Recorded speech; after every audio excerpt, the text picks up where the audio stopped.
Live from Joe's mom's basement, it's the Stacking Benjamin Show. I'm Joe's mom's neighbor, Doug, and are you ready for world domination?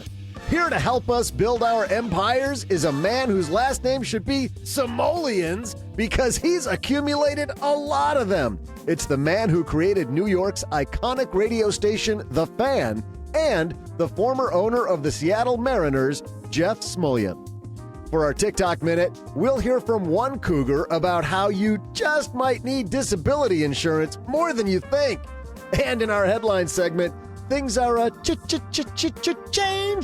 That sounded awful. One institution is saying goodbye and another is swooping in to help you move your money more efficiently. Plus, the rules are changing in the world of estate planning. We'll share both stories. Plus, we'll throw out the Haven Lifeline to a lucky stacker. And, of course, I will regale you with some pretty catchy trivia. And now, two guys who are changing the world of finance. It's Joe and O-G-G-G-G. And a happy Monday to you, Stackers. Man, we got an action-packed agenda. OG, I found out something really interesting over the weekend. You know, Doug has been very humble the whole time he's been here on the show. Did you know that? Wouldn't know anything about that. It doesn't seem like it at all that he's humble. Yet I found out the other day that he gives half of his paycheck to animals. I do. Oh, what a nice guy. Yeah. Specifically ponies, but you know, half the paycheck goes there. Half of it. Number 5 horse in the number 3 race. Hey, everybody. We do have a great show today. How about that? When do you get the former owner of a baseball team, David Letterman's first boss? Guy worked with Don Imus, created The Fan in New York City, done one or two things. Kind of a legend. Yeah. Jeff Smulyan joins us today to tell stories, good and bad, from building his empire that we can all learn from. But before that, we got a bunch of great stuff, including, by the way, are you sitting down, OG? Are you sitting down? It looks like you're sitting down. Are you sitting down? Because yes, get this. For the 5th time. Yeah, hold on. Get this. Well, now I think I should stand up. Oh, stand up for the next one. Check this out. Now you can sit back down. Oh, whew. Jeff Smulyan coming down to the basement. But first, I wish we had like a hallelujah, like the choirs singing and angels coming, because we've got a great headline. So let's move. Hello, darlings. And now it's time for your favorite part of the show, our Stacking Benjamin's headlines. The day's finally here, OG. We thought it would never be here. It's amazingly here. It's a rare 2-headline day because there's nothing actionable in this headline, but I just have to say, you and I have talked about this for ages, and it's now happened. What? What are you talking about? This is from CNBC, a piece written by Jeff Cox. Of course, you saw this story all over mid last week. Federal Reserve officially launches new FedNow instant payment service. Believe it or not, I know it's a little early, but ACH might be dead. Unbelievable. I had no idea what you're talking about. How about that? ACH, where it took, 3 days for a check to clear, the same as it did back in 1992. Right. It's funny. I worked for a bank for a lot of years, and the actual process for that, how it's, obviously evolved over the years. But do you remember? I mean, you guys remember, but I don't know that there's a lot of people that listen that knew that this happened. First of all, nobody writes checks anymore. But those who, when you do, you used to get them back. That's right. At the end of the month, like you'd get a letter with your statement, and here's all the stuff you paid, and it would come back to you, and then you would go through and go, oh, I'm still missing the check that I wrote to, my brother-in-law for his birthday or something. You'd have to balance all that stuff out, and then the Check 21 system, which was the version of you can take pictures of checks. You don't actually have to physically have them, because that was the deal. You had to physically have them. And Check 21, the rule, made it so that you could present electronic copies, which is, basically how we do it now. But it is always kind of interesting that it always took that long, because well, you know exactly where this money is. use the power of the interwebs. Make this faster. In this piece, people talk about how Venmo's been doing that for a while. And this new system is not at all like Venmo, apparently, OG, to make this happen. To your point, just like with ACH, lots of stuff has to happen behind the scenes. Like for Venmo to actually give you your money instantly, they don't actually have your money instantly, apparently. I didn't know that. I just thought, hey, if Venmo can do this immediately, why can't our system, the ACH system, do it immediately? Apparently, Venmo was kind of borrowing money out of the one bucket to they were making some magic happen. Let's just put it that way. But This is not that at all. The Federal Reserve has built this FedNow service to make everyday payments over the coming years faster, more convenient, Fed Chair Jerome Powell said. Over time, as more banks choose to use this new tool, the benefits to individuals and businesses will include enabling a person to immediately receive a paycheck or a company to instantly access funds when an invoice is paid. It just seems so late for this. It seems like it's just taken forever for something that, I don't know. Seems like we've had the technology to do that for a long time. I don't want to belabor that point. I just wanted to, that's a big headline, but nothing actionable for our stackers. Just keep doing what you're doing. The big actionable headline I have, though, here in front of me, OG, comes to us from Kiplinger. The IRS, did you see this? IRS quietly changed the rules on your children's inheritance. You know anything about this? I love sensational headlines. I think I know what this is talking about, having not read it. But I have a pretty good sense of what this is about. This is a piece written by Lindsay Graves Esquire. She says in March, the IRS issued Revenue Ruling 2023-2, which had a substantial impact on estate planning, particularly where an irrevocable trust is involved. In the last decade or so, more families have begun utilizing irrevocable trust to protect their assets from spend down in order to qualify for government benefits like Medicaid, VA aid, and attendance. Basically what happens, OG, it turns out that property like your house, if it's held in an irrevocable trust that's not included in the taxable estate at death, is no longer going to receive a step up in basis. Big deal? You say irrevocable, I say irrevocable. I mean, the whole idea with an irrevocable trust is that it's for the assets that are above the estate tax limit. And so the estate tax limit right now is about 12.5 million. And if you're married, you, with relatively easy estate planning, can double that. So if your net worth is somewhere south of 25 million, or you project that it will be south of 25 million when you die, this is a non-issue. What they're talking about, of course, is I guess you could think about it a little bit of as a loophole, right? So when you put an asset in an irrevocable trust, you're saying that this is money that I will never count on again. This is not my money. Legally, right? It's not yours anymore. Yeah. Right. It's not mine. I have no interest in it. I have no ability to get money from it. I have no ability to control the investment of this. It's completely not mine.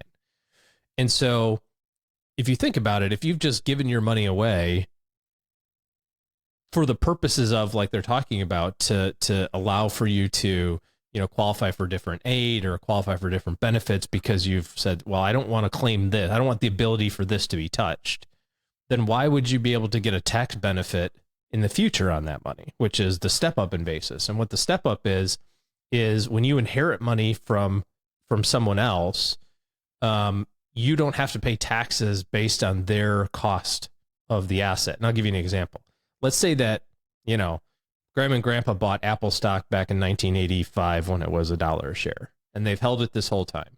And they don't want to sell it because there'd be $1 million of gains and they'd have to pay, $200,000 in taxes, right? So they die and give the money to you, and you want to sell it because you don't want to be concentrated in Apple stock. Your cost basis, what you'll put on your tax forms, is the value that they gave it to you when they died. So they die and the Apple stock is worth $1 million. Now your cost is $1 million. So you could sell it today with no taxes. So that's the benefit of the step up.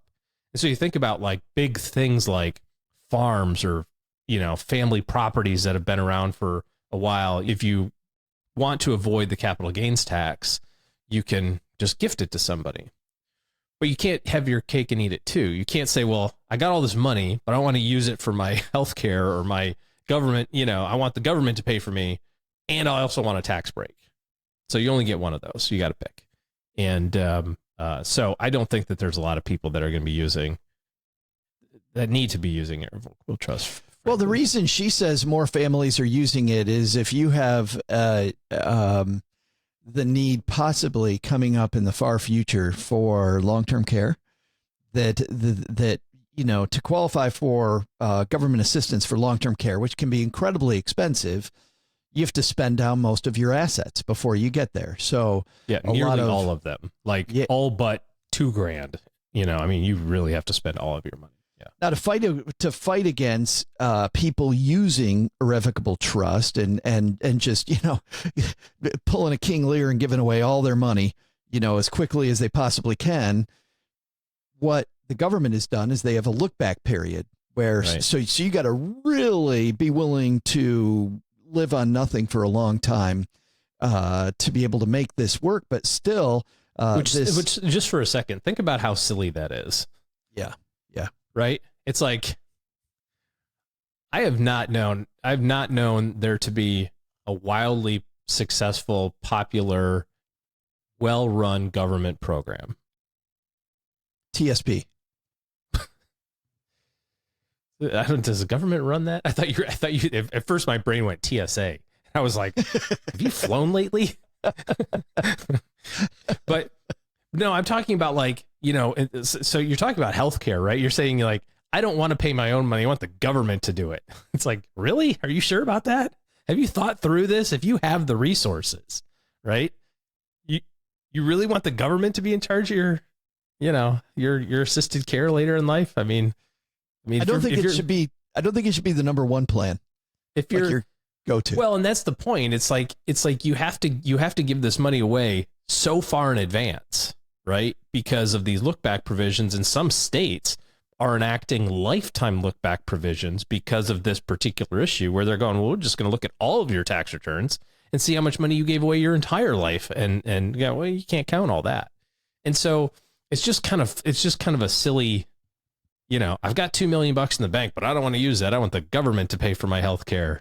Well, you got to get a nice place, have some good care. I don't know. Estate planning, though, an important part of people's plan. Obviously, this isn't going to hit as many people as this headline seems to suggest, OG, but getting your will done, getting your estate plan done, getting a trust done, huge part of putting your assets in order. Well, the biggest piece when it comes to estate planning is recognizing that it's going to change over time. Over my career, this is July 1st was the 25th year that I've been doing this.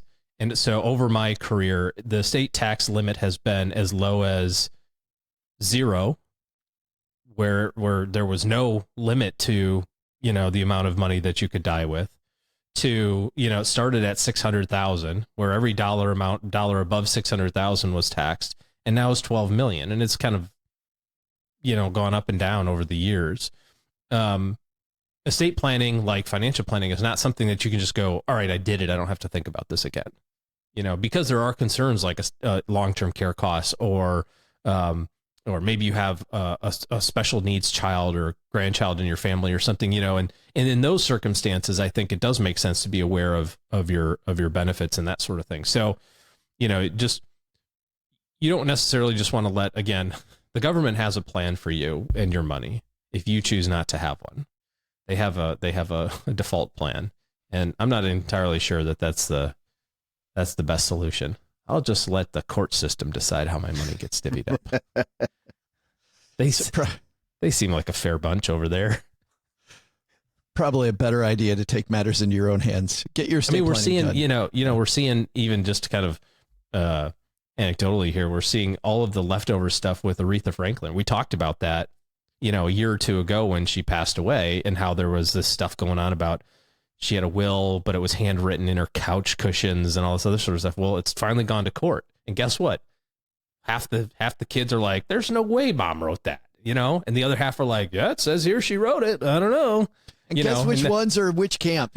Exactly. Yeah. It's like, just, This is easy. It's a couple of bucks. You solve it once and for all, and you're done. And then you just, you review it from time to time. So get your estate plan done. Time for our TikTok minute. This is the part of the show where we shine a light on some brilliance or air quote brilliance that a TikToker has created. Doug, you think this one is brilliant? Yes. The real deal. Think about, there have been so many times where I'm like, if I'd been paying a little bit better attention, I would have known this was coming. Like, I would have totally known that this was coming. And, this particular woman may end up needing disability coverage more than she thinks that she will in the future. Let's listen in. Okay, so I just took all 230 pounds of this on a hike, and the people who walked by me said, "Cougar alert." And I was like, thank you. Thank you very much. Feeling good about these miles. And now I definitely feel good because I'm cougar. Thank you. Yeah. So that may not end the way she thinks. She better look out around the corner. There might be two cougars on that path. And you know what? I mean, cougars, the scary thing is that cougars pounce on you from behind. Like it's not looking forward isn't going to help you because they stalk their prey from behind. They usually get up a little bit above you and then they just jump on you from behind. Yeah. Are you talking about Friday night at Fat Jack's and State Line? Is that what you're talking about, Doug? It happens to me all the time. Suddenly I got one on my back. Cougars just at the Sizzler. The Sizzler. They just latch on. You can't get them off. I was just on my way to the restroom, and all of a sudden, this cougar, God, out of nowhere, another one. Yes. Cougar repellent. Thanks to Jennifer for sending that in. If you've got a TikTok minute for us, send it to me, joe@stackingbenjamins.com. Coming up next, Jeff Smulyan was the founder and is the chairman of the board of Imus Corporation, in Indianapolis-based, now a diversified company, but you know where they did all their work, OG? They were in radio. They were part of that big golden age of FM radio that went through the 70s and 80s, really transforming it. In fact, one question I got to ask him is, like, what happened to FM radio? Like, man, remember when it was... What did you do to it? So good. Jeff, how did you mess up radio? No, reading his new book, he has opinions about radio. He also was was former owner of the Seattle Mariners, and we'll talk about his time with that as well. But first, before Jeff, Doug, I think you got some trivia for us. Sure do, Joe. Hey there, stackers. I'm Joe's mom's neighbor, Doug, and since we're talking about my favorite thing, making lots of Samoans, this day in 1984... It says Samoans! And there's no way I wasn't reading that the way it was written, because my favorite thing is making a lot of Samoans. Down It's a with blast. Down with the Samoan cougar, you got it, the Sizzler. It's what was written. It was this Samoan cougar, and we made Samoans. It's Samoleans. Samoleans. Whatever. I mean, I can't read and edit at the same time. I'm just going to keep going. This day in 1984, a slow jam that earned lots of probably Samoleans, you want me to say Samoleans this time? Earned lots of Samoleans was released. It was called Careless Whisper. The smash hit, sung by short shorts wearing British duo Wham, sold more than 6 million copies worldwide. A third of those sales came from the U.S. Even with the group's massive success, Andrew Ridgeley, known then as Randy Andy in the press for his partying ways, was the lesser-known member of the group. The other half of Wham went on to have a wildly successful solo career, leading him to become a celebrity on and off stage. My trivia question is this: who was the other artist besides Andrew Ridgeley that made up the group Wham? I'll be back right after I carelessly whisper something to Joe's mom about burning my grilled cheese. Look, Ma, blackened grilled cheese is not a thing. No, it's not Cajun. Golden brown is what I asked. God, how hard is that? Does no one take pride in their work anymore? there, stackers. I'm never dancer and chance waster, Joe's mom's neighbor Doug. And look, I'm probably never going to get a grilled cheese again. Some people are just a little touchy about their cooking. I whispered my critique nicely, thank you. Anyway, today, in the early 80s, Wham released its third highest ranked hit of all time, falling just under Last Christmas and Wake Me Up Before You Go-Go. The British duo was made up of Andrew Ridgeley and a man that would go on to become one of the best-selling musicians of all time. My question is, who was the other artist that made up the group Wham? The answer is George Michael, who went on to have a solo career that eclipsed the success of Wham. And now, let's get some lessons learned on empire building with Jeff Smulyan.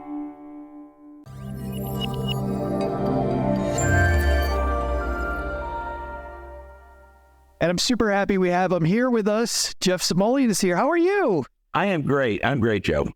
Well, I'm so honored that you come on our show because a lot of our stacker community, they're hoping to grow businesses. They have to make pivots. They've had to work with difficult people. And Jeff, you've done all of the above and even more. But I want to start off with where you start in your book. Yeah. You have a question that you ask your managers when you start a meeting. Can you tell everybody what that question is and why you ask this question every time? And that was the original idea of the book is, what have we learned? That's my favorite question. What have we learned today? What do we know? And it was going to be the title of the book. And then I decided that life is such a roller coaster, and mine's been so crazy that Never Ride a Roller Coaster Upside Down seemed like a better title. And when you read the book, you'll understand why, Jeff. Yeah, well, it starts off on a lot of highs, then you go through lows, and then you high again, and then you low again, and luckily end on the upside, which is good. You end up upside up. You're right. You've told friends a lot, Jeff, that you had to become an entrepreneur because you're unhireable. What does that mean? And that means that I said I had to be an entrepreneur because no one in a free society would ever employ me. So I just decided that, but I always, my father was an entrepreneur. My grandfathers were entrepreneurs. It was just in my DNA. And when I was very young, I always said I wanted to start a media company, which I did. Went to school, law school, always with the idea of doing what I did. And we celebrated 42 years. It's ironic that now we're drifting out of the media business and into some other things. But I've had a fun run. Well, it's funny you talk about this. I wasn't going to ask you this right away, but a lot of people say that that when it comes to radio kind of imploded. A Clear Channel that got so bad they had to change their name because so many people hated them. That a lot of people in radio point to that. Do you think that radio kind of killed itself? Well, I think the great fervor caused by deregulation in the Telecommunications Act of '96 really allowed Wall Street to discover radio. And when radio was growing 5, 6, 7% a year, it would produce great cash flow. And all of a sudden, Wall Street discovered that. So instead of assets being worth 8, 9, 10 times cash flow, they all of a sudden became worth 25 times cash flow. And people paid those prices and then put on an inordinate amount of debt to pay for those purchases. And the whole thing, when the industry leveled off and then you went through some downturns, it left all of the major players with unsustainable debt. So, Clear Channel, now iHeart, has been bankrupt once, probably on the verge of it again. Cumulus has been bankrupt a couple times. Odyssey, his stock is under 9 cents. So it's a challenge. People say, would the industry be better with no debt? Of course it would be. And one of the problems with debt is that it forced people to slash cost. So they took out a lot of the localism. At the same time, they said, we got to sell more commercials. So radio stations that have 16, 18 minutes of commercials an hour and nobody local in the studio makes it kind of a, very unattractive business. So that's the reason. And it's the reason we just said, look, we love the business more than anybody, but I think it's time for us to do something else. I got to say, Cumulus Westwood One, Jeff, distributes the Stacking Benjamin show. And now that we have the big Jeff Smulyan interview, their profits are going to go through the roof. So they're going to be fine. I think that's the key to the turnaround. And I love Mary. I love Suzanne at Westwood One. It's a challenging industry, but we got good people still in it. You'll be happy to hear. I want to go back to more the golden age of radio when you began, and then you really helped engineer the golden age of FM radio after that. But you'll be happy to hear, Jeff, my favorite station on Sirius XM is Old Time Radio. I love those flipping old time radio shows. Right. I think it's fantastic. But you really came into radio when that was all beginning to change. Yeah. Talk about you and your initial love affair with radio and why you got involved. I always thought it was more creative. You had a blank slate. In television in those days, if you were a CBS affiliate, all you had to do to make money was make sure that the switch was turned on and you got the network programming. With radio, you had a blank slate, 24/7, and I loved it and followed the formats, was a big fan of Top 40, always loved all sports, and when I ended up doing all sports, people thought I was crazy, and at the time, it seemed like it was. But I always just thought radio was a great opportunity in media to be very creative. When you went to college, you decided to get a law degree versus an MBA. Talk about that decision. And also, for our younger listeners, Jeff, do you think that translates today, or should you get the MBA versus the law degree if they want to do what you do? I have to laugh. I wanted to be an entrepreneur, and everybody said I was going to get a master's in telecom. I went to USC, was going to go to Stanford to get a master's. People said, no, get a law degree. If you want to be an entrepreneur, you be a lawyer. It'll prepare you. It'll give you credibility. I laugh. Today, if you ask 100 people, they say, well, we'll get an MBA. In those days, nobody thought about MBAs. They thought about law degrees. I always laughed and said if I actually had gotten an MBA, I probably would have understood the concept of risk and may not have actually started a business. So who knows? But I like the end around because I think about people, a lot of CEOs we see began with like an engineering degree. Right. So that they know the nuts and bolts of what they do. For you to understand contract law, I think would be a big part of what you've done over your career. And law school really taught me how to understand competing interests. I think that was the most important thing. Running a business is allocating resources, understanding the various interests, and it taught you to think rationally. I always say rational thinking helps you a lot. Your dad helped you with your first radio station. You explained that you're on the AM dial. You're way up the AM dial, but talk about that first radio station, because I think there's a ton of lessons in what you learned there in Indianapolis at the beginning. Well, and Joe, I always said you learn the great lessons of life and adversity. The first station, my dad talked me into coming back. He had a cousin with a failing radio station. Cousin went to him for help, and my dad said, look, if you'll come back, I'll invest in this.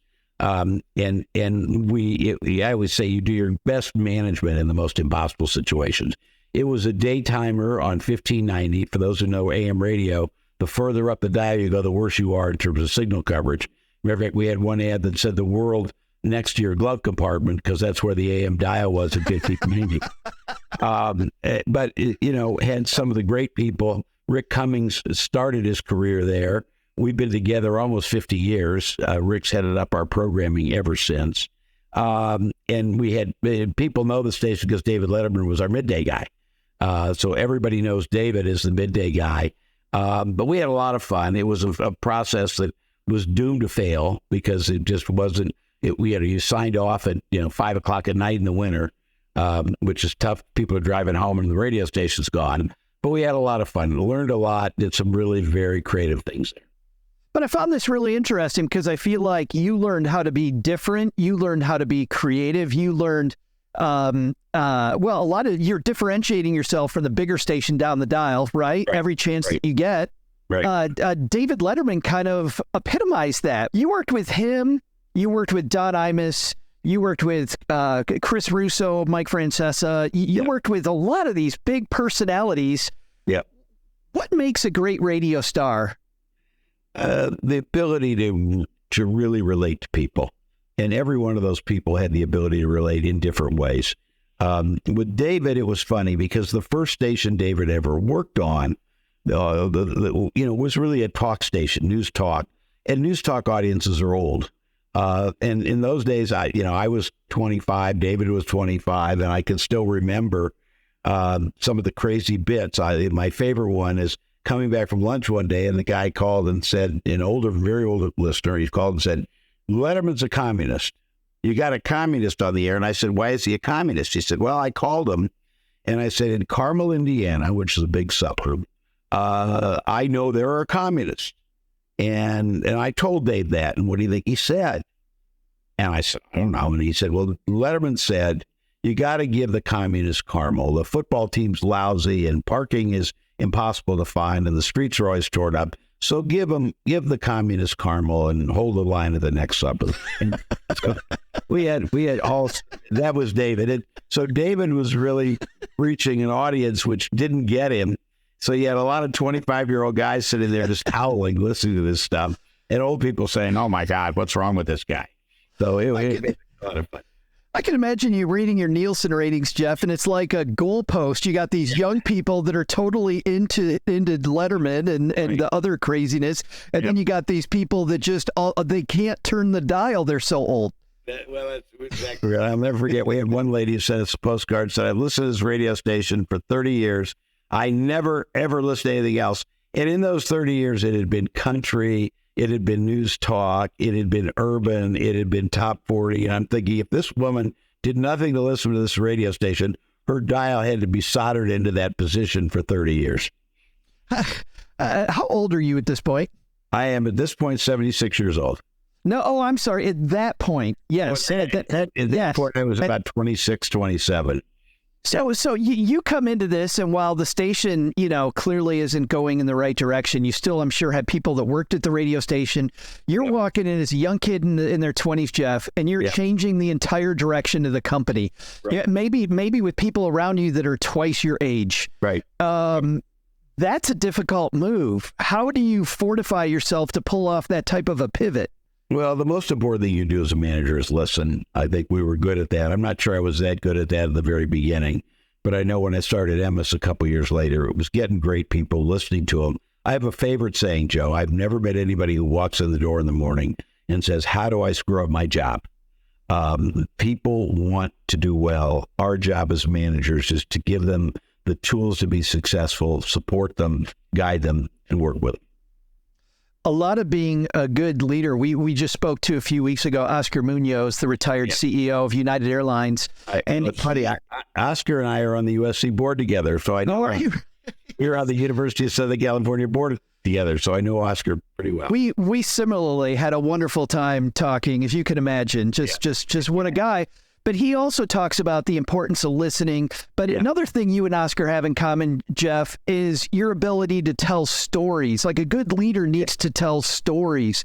Yeah. What is it that makes a good story when you're in front of a group of people you need to lead? Yeah, I can't tell you I know that. People always laugh and say, oh, my God, it's another story. And it just seems like my life has just been filled with crazy events that lead to a lot of crazy stories. Yeah. But no idea. Do you frame the story a certain way? Do you just think in stories? How does that work? I probably think in stories. It's magic. My guys tease me when we go to lunch. It is going to be numbers. Number 25. All right, number 25 is this story. So, but it's, my wife says I've heard them all. But, it just seems like there's so many crazy stories, and every day seems to evoke a new memory with something else crazy that happened. Well, let's talk about another crazy story. You talk about a couple of years later than going off on your own. Yeah. You find some people who are going to invest with you to help you purchase a radio station. Your portion of this investment is $80,000. Right. If you do the math on what $80,000 is today, it might be $300,000, $400,000 with inflation that we're looking at. You only had $40,000 at the time. Right. Tell me about that thought about you're going to have to leverage another $40,000. You're going to have to come up with that, Jeff, but you're signing on the dotted line. Everybody, I feel like, whether it's that or buying their first car, buying their first house, comes to this inflection point where I got to take some risk. Can you walk me through what was going on in your brain that first deal? Probably the fact that there was no functioning brain is why I did it, Joe. I never worried about it. I believed in it. I had saved $40,000. Some of the money came from winning a game show. on TV, and was able to borrow the money from, a friendly bank. And people say, didn't you ever lose sleep at night? And it was like, no, I think I can do this. And I was incredibly fortunate and incredibly lucky. First radio station we put on the air was a skyrocket.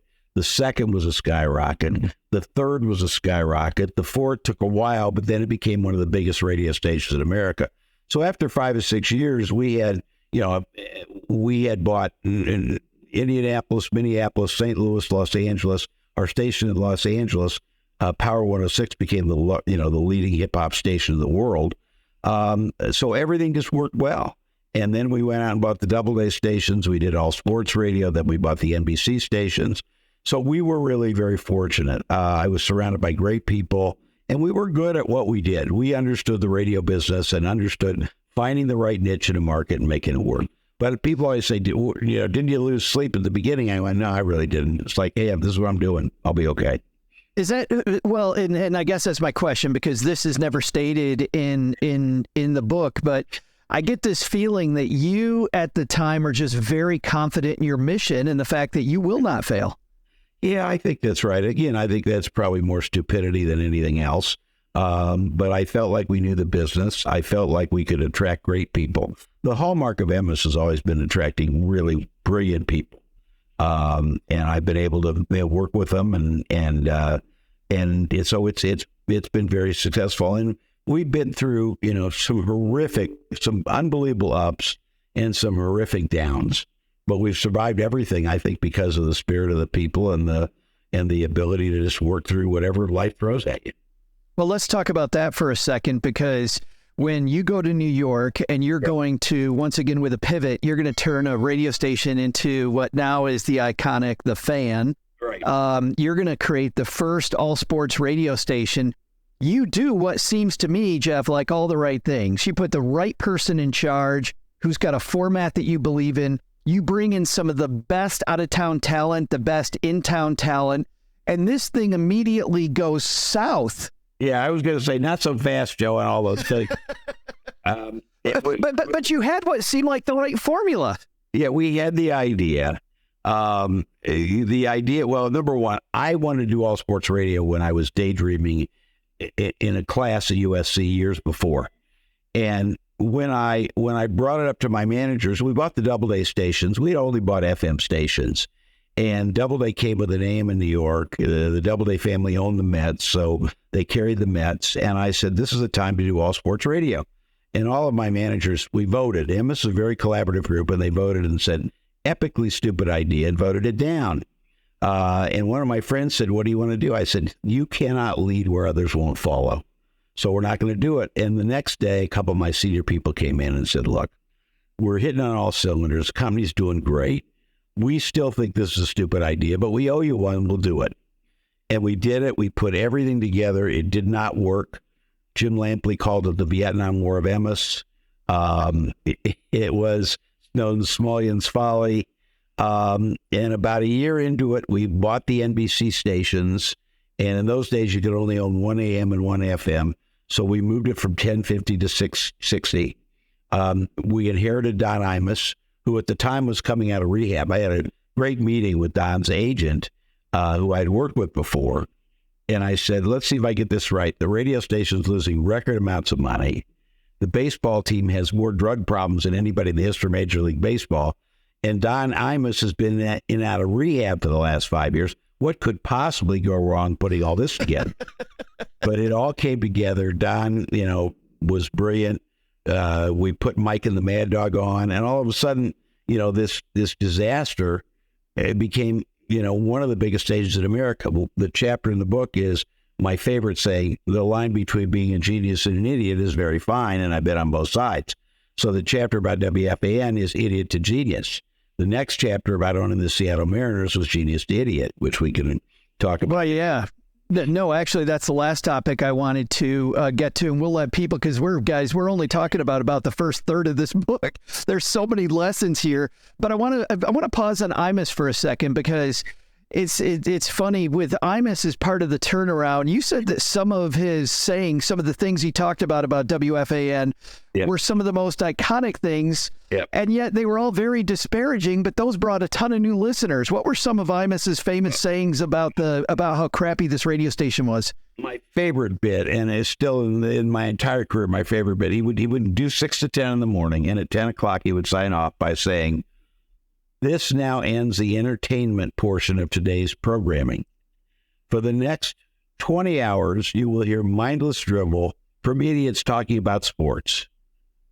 For more entertainment, tune back in tomorrow morning at 6 a.m. One of the great bits. And I'll never forget, the night before he signed on, we were at Shea Stadium, and he said, "I'm signing on this radio station tomorrow for the first time. These idiots don't realize I'm one stiff drink away from completely destroying the entire radio station." But that was Don, and he was brilliant. And I loved him. He was crazy, challenging to work with, but a brilliant man. Well, so I was going to ask, what do you think about the a lot of people sadly remember him for the one phrase that he talked about Rutgers. Yeah. What do you think about that particular moment in Don's life?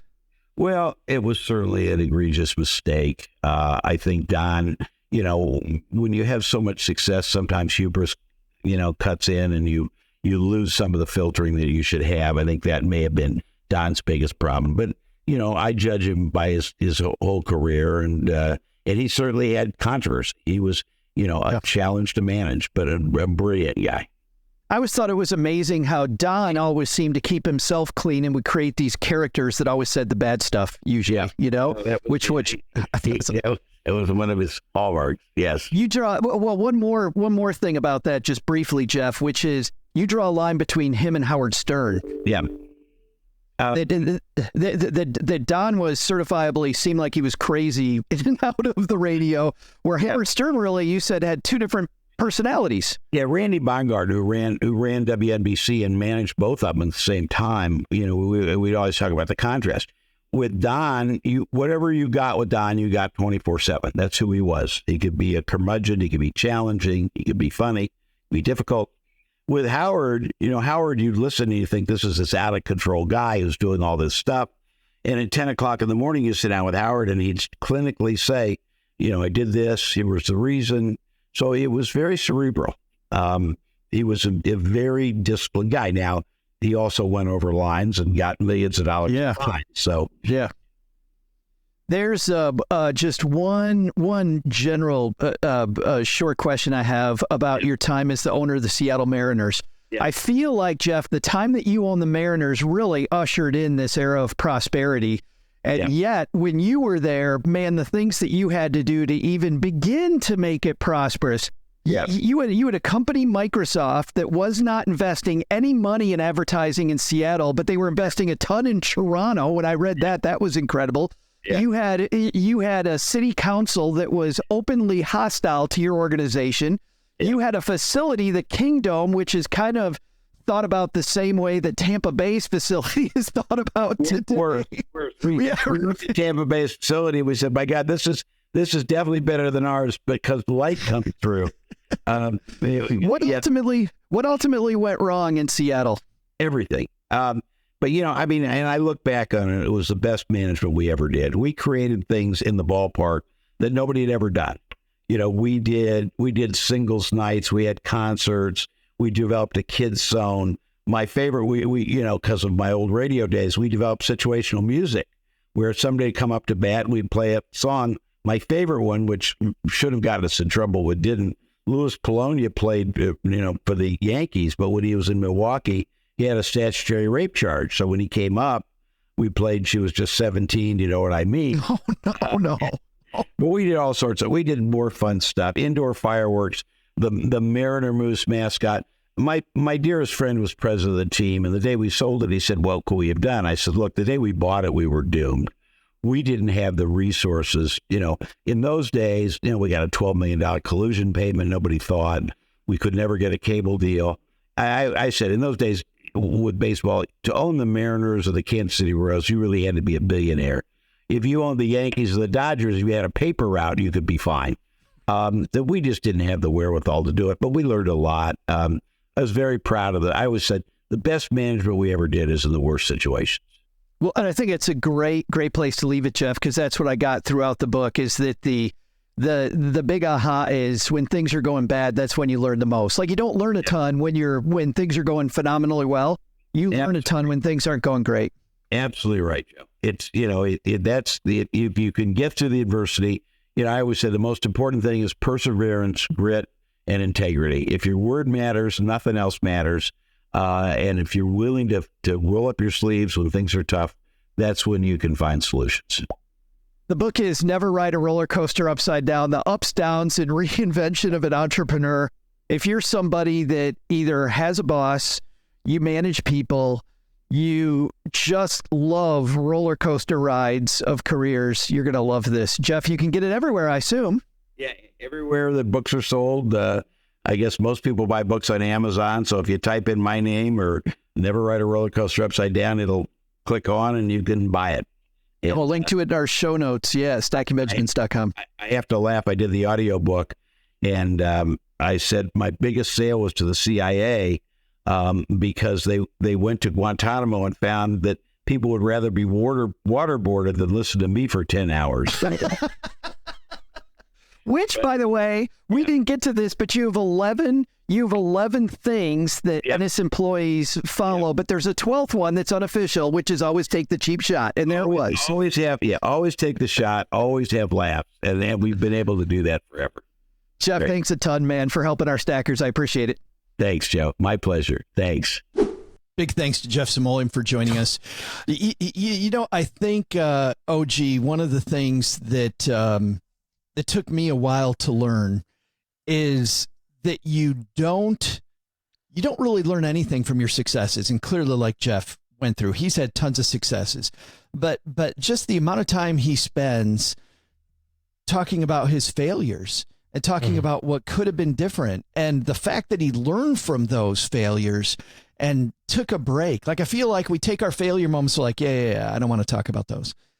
But if you really, those are I can't think of the last time from something I did well that I got a big aha versus the stuff I mess up. Fail quickly. Is that the phrase? Like, absolutely. Get on with it. But also acknowledge it. I know when I was young, I didn't want to acknowledge any of my failures. I was like, nah, I don't want to.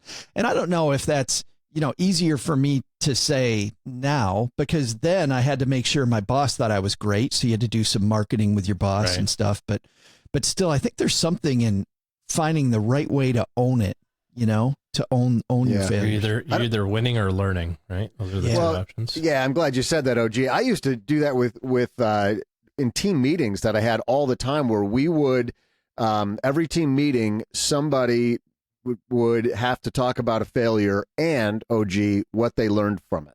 Because I wanted to be able to talk about what we screwed up, as long as we realized what we did and what we did and what we would do differently next time. And then I wanted everybody else on the team to learn from that failure, so that they didn't have to make the mistake. And I wanted to make it okay to talk about it. And it's really hard. Even giving them that forum, they were doing what you just talked about, Joe. They were trying to do the marketing and put the polish and the spin on it to make it not seem that, like, no, just look, I probably screwed up 4 times this morning. Relax and just talk about how bad it was. It's fine. It'll be funny. Have you guys heard that joke, the one about the guy getting interviewed? And they ask him, Doug, to your point, they ask him, what is your biggest weakness? And the guy said, well, I think I'm too honest. And the interviewer goes, well, I don't think that's a weakness. And the guy goes, I don't care what you say. Just horrible. Yeah. And it goes back to Jeff at the beginning of the interview, Doug, saying the same thing, that, what did we learn from this is like job one. By the way, back to Wham, Careless Whisper, pretty good song, Doug.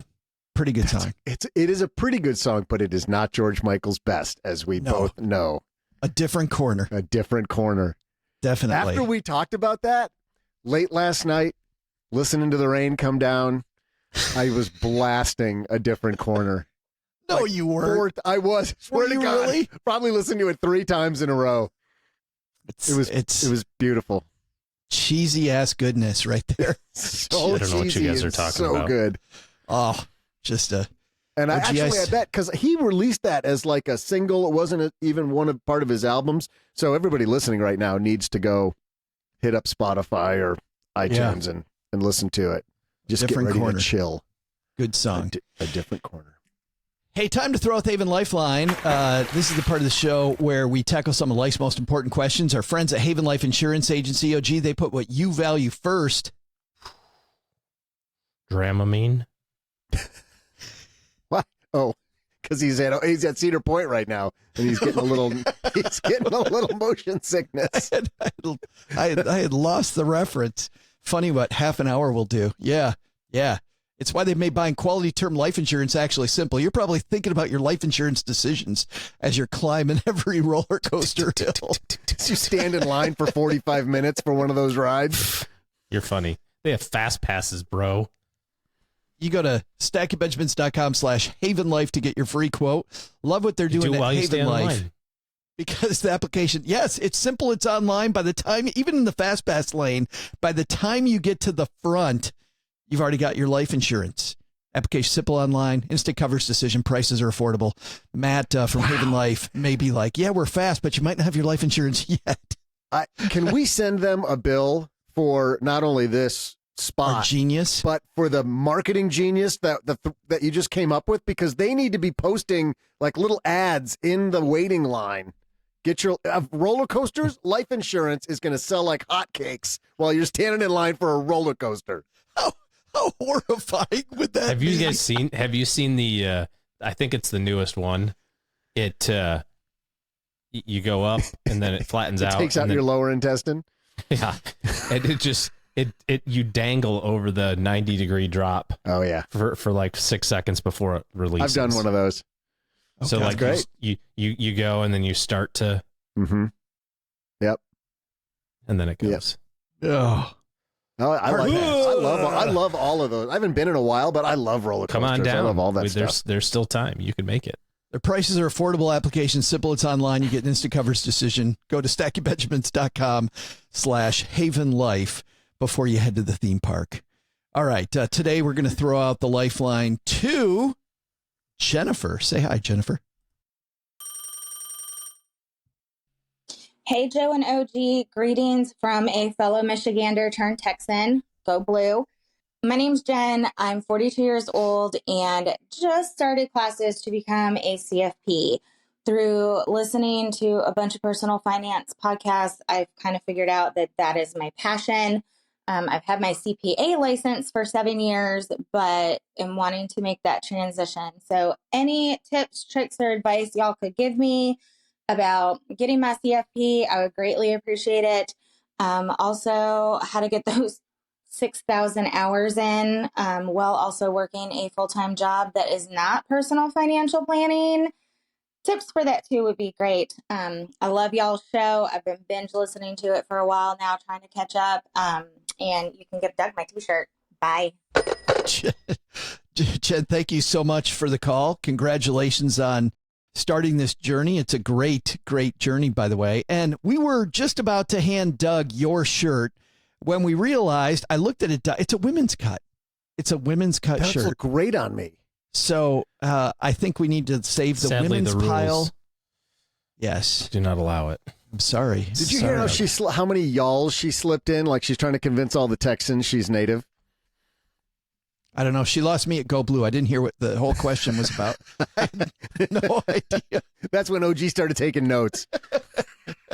Yes. OG, how does she get those hours? She has to have a lot of hours to get that CFP. And if you got a full-time job doing something else, what have you seen people do? Well, I mean, I guess ultimately you just have to decide what, if you're earning a CFP designation for purely edification purposes, I think there's a lot more useful things to do with your time and money, honestly. So my guess is that she's probably planning on using this to kind of further her business or her career in terms of working in that space. And so really the only way to do it is to go work in the space, right? I mean, the CFP board, I think, allows you to do volunteer time and count that. but I'm not entirely sure how long it would take to volunteer 6,000 hours. That seems like a boatload. Is it possible to do it? Do you know many financial planners that would hire somebody on a side gig basis? Work that doesn't have to be done maybe right now, but stuff that could pile up while she's at her day job and she does on nights and weekends? Well, there's some kind of remote virtual type stuff like that for sure. Kind of the part-time advisor thing, or part-time, behind the scenes, paraplanner type role for sure. Yeah. But again, you think about the timing of that, what can you do on nights and weekends? Another 10, 20 hours a week, maybe, like if you're really kind of hustling, like how long is that going to take, to kind of burn out? That's going to be 6 years of every night and weekend. So, I think, from a career standpoint, what I would look at is there a way to, because it's going to take a while to finish up the education requirements and sit for the exam. Is there a way to kind of build in a buffer in what you're doing right now that you can, as soon as you get your CFP, go start working in the CFP world? It may not pay the same as being a CPA, but turn the CPA gig into your part-time gig.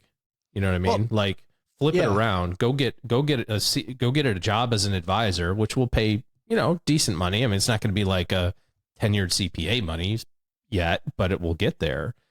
And then do the CPA job as a side hustle. One of the things I was just talking to a friend of mine about is I have not ever met, well, I rarely meet, I should say, a forward-looking CPA. Like most CPA people are, tell me the stuff you've done last year, and I will tell you exactly what box to put it in. I'll put the jigsaw puzzle together. Yeah. And trust me, entrepreneurs and, complex personal tax return, we need that stuff. But there's not a lot of people who really focus on, here's what the next couple of years can look like. Here are the strategies to do today. And I think that's a unique mix. If you have the ability to do that, you'll bring a lot of value to an organization almost immediately. So I don't know, why you can't just go right to the advisor space as soon as you get your CFP done. And maybe it's just the comp, right? It's like, well, I'm only getting paid $75,000. I make 200 as a CPA or something. That could be the case. But I wonder if there's a way to kind of flip that around, be a full-time advisor, side hustle the CPA, and in between now and then start kind of building that reserve, building that cushion to kind of bridge that gap. So find the job first. Find the company that wants to hire her for there won't what be she any has trouble. Yeah, and where she's going. She will be able to find a job as an advisor instantaneously. It's not a question is just going to be does it pay enough? So maybe, Jen, that your answer is to begin building up a beefier emergency fund to swim that moat, right? Yeah, if that's really the issue, which maybe is kind of the underlying theme, is like I can't go get a $70,000 a year job, for a long time, because right now I make $150 or something, and that's what I need for my family. So between now and getting done, get that cash reserve up. The other thing that's really cool is that from a motivational standpoint, there is no motivation better than like being hungry, literally being hungry. So to get it done. Yeah. I mean, the path of being an advisor is a lot different now than it used to be, but it's still largely, based on the value that you provide for people, and if you can provide a lot of value, you'll be paid a lot of money. Either in your own entrepreneurial endeavor or working with a firm. So, I think there's a lot of opportunity. Thanks, Jennifer, for the call. If you've got a question for our OG and I, head to stackingbenjamins.com/voicemail, and we will be absolutely certain to send you a Greatest Money Show on Earth t-shirt. So, and happy to do that for people brave enough to call and ask a question. And we haven't answered a CFP question in a long time, OG. Been a little bit. Yep. Yeah. Glad, Jennifer, and good luck on your journey. We'd love to hear more as you're heading down that road. Hey, time for the community calendar before we say goodbye to you. Coming up in early September, I will be at Camp Phi. Camp Phi is just a fantastic time. It sounded absolutely horrible to me. Oh, gee, when I first heard of it, I'm like, great, I'm going to some retreat center in the middle of nowhere with people I don't know, and I'm sleeping on a bed with a mattress that's not very thick. And I'm like, pass. But Stephen Boyer, the amazing creator of Camp Phi, kept working on me. And finally, our friend Doc G from our sister show, Earn and Invest, said, you got to go. You got to go. And I went, and it was amazing. So if you want to join me at Camp Phi, Texas, I will be there. That's September 8th, 9th, 10th, and then we leave on the 11th. So September 8, 9, 10, 11, go to campphi.org for more details. I think we'll have Stephen on to talk about Camp Phi's because they're super cool. All over the place, Joe? They do. Camp Phi's like all over the country because I keep hearing about them. Yeah. Yeah, basically what happened was Mr. Money Mustache, Pete, he created a thing called Camp Mustache, but he didn't want to do it nationally. And Steven said, he's like, hey, if you're not going to take this nationally, do you mind if I make this available for people so they get this camaraderie and this kind of great, more 4-day intensive experience? And Pete, to his credit, said, yeah, Steven, take it and do it. Sweet. And it's truly transformative. You show up with 30 people you don't know, you leave with a bunch of new friends. In fact, I'll be in Bali at the beginning of October with the creator who I met at Camp Phi. You make these great friendships that are very solid because you're talking about the stuff that you value. It isn't so much about money as it is about values. But anyway, campphi.org if you want to join me at the Texas one, or Doug, to your point, go to any of them. But we should have Stephen on in the next couple of weeks to just chat about it with us. All right, probably communal showers, right? That's like in the old days with the camp where it was just like one big room with like 6 shower heads, and you're like, this is the most awkward thing in my life. The one I went to, no. Yeah, and I'm there in the shower, and then the cougar attacks me from behind again. That's the Camp Phi I'm looking for. Yeah, not the case. All right, that's going to do it for today, except for this. If you're not here to go camping with a bunch of like-minded individuals, you weren't here to hear about the owner of the Seattle Mariners and his trials and tribulations. You're here because of the fact you need a better team in your corner. OG and his team are taking clients now. So head to stackingbenjamins.com/OG. That's the link to OG's calendar where you can talk to him about making better choices when it comes to your financial planning the rest of the year and beyond. Man, it's wild how quickly this year's gone. I can't believe we're headed into August. Just crazy how fast it's gone. Mm-hmm. All right, OG, good luck on the roller coasters, man. I'll be looking for the YouTube videos of people watching. My phone going flying through the air. It's like, here's us going up the thing, and the phone gone. And it's gone. Yes. Doug, don't take your phone. Take it from here, man. What should we have learned today? Well, Joe, first, take some advice from Jeff Smulyan and never ride a roller coaster upside down with your phone out. Second, take some advice from our headline and review your estate plans now. And like OG said, make sure you review it occasionally to make sure it still reflects your wishes. But the big lesson? Guilty feet have got no rhythm. Or, so I've heard. Thanks to Jeff Smulyan for joining us today. You'll find his book, Never Ride a Roller Coaster Upside Down, wherever books are sold. You know what? We'll also put a link in our show notes page to an Amazon link, and if you click that link, you'll also help these guys finally pony up for a better chair for their #1 announcer guy. Doesn't cost you any more, and I actually get to sit without having to hold myself against the table. It's a win-win.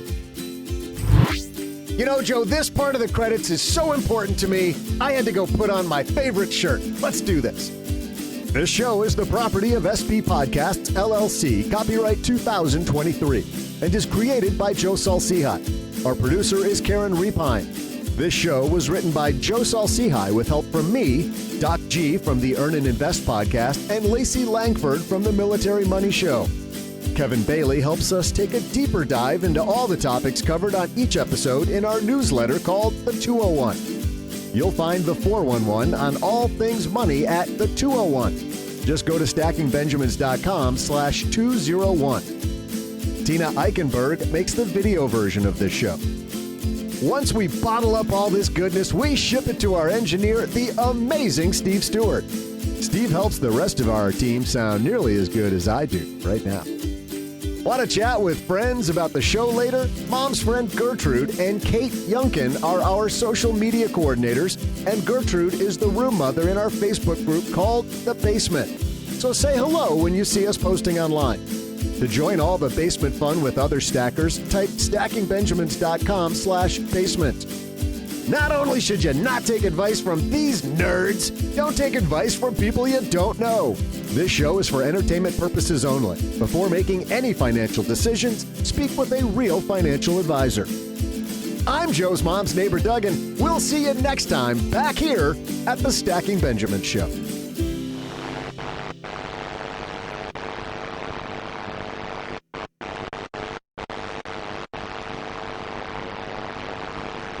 I've got a trailer for an after show if you want. What's the trailer you're going to do? For Tulsa King. At 26, I took an oath.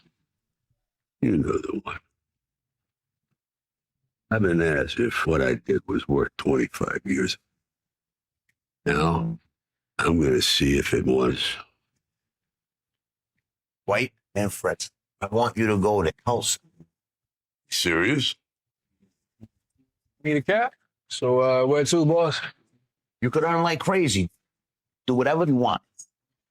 I need to see your books. Are you from the government? I just knocked your guard out, and you think I'm a CPA? Might be in charge with almost getting shot, because I don't think that's a crime, even in Oklahoma. Tulsa King, written by Taylor Sheridan, the guy from Yellowstone. He's got his fingers in everything. Apparently started watching this on the airplane back from a quick trip to Chicago. Pretty good so far. Pretty good. Basically, Sylvester Stallone comes out of prison. He's been in prison for 25 years. Kept his mouth shut the whole time. Shows back up to the mafia boss's house. He's like, you know, what you got for me? I saved your bacon for 25 years. And they go, you're going to Tulsa. He's like, what are you talking about? And, shows up and he's got to turn Tulsa into owned by the mafia, basically. What's the time period? Present day. Yeah, present day. So he shows up in Tulsa. The first little scene, he gets he's been locked up for 25 years. So he's kind of like seeing new stuff for the first time. Like you can tell he's noticing like electric bikes and he's like, what the heck? And, so he gets in the cab and he's driving down the road. He sees a marijuana dispensary. He goes, what the heck is that? He's like, oh man, that's where you sell weed. He goes, what? And he's like, he can't even. So he just walks in and the guy's like, there's this big kerfuffle. Basically, he shakes the guy down, the business owner down. He's like, yeah, this is a federal offense. You can't have all this money. So I'm going to protect it for you. And so now you're going to give me 20% every week. The guy's like, do I have a choice in this? He goes, no, you don't. And so he's just going around kind of building this empire. Security empire. Yes, security. And there's a lot of other backstories that go on. He's out at a bar, kind of gets hit on by this woman, and they go out, and turns out the next day she finds out in her meeting. She's in a meeting in her office, and they're like, hey, so this longtime felon just showed up in our office, and it pans to her, and she's an ATF agent. So now they've got a thing, and nice. So anyways, it's kind of, there's some comedy in it. It's not Goodfellas. It's not like hardcore. How many episodes in are you? I think I got 3 done. I think they might be on the 2nd season already. So, it got picked up again. So it must be pretty good. I think I can't confirm that. There's only a way to search that up. I wouldn't know how to do that. But anyways, so 3 episodes in. I'll probably finish out the season and see what happens. Awesome. Tulsa Kings.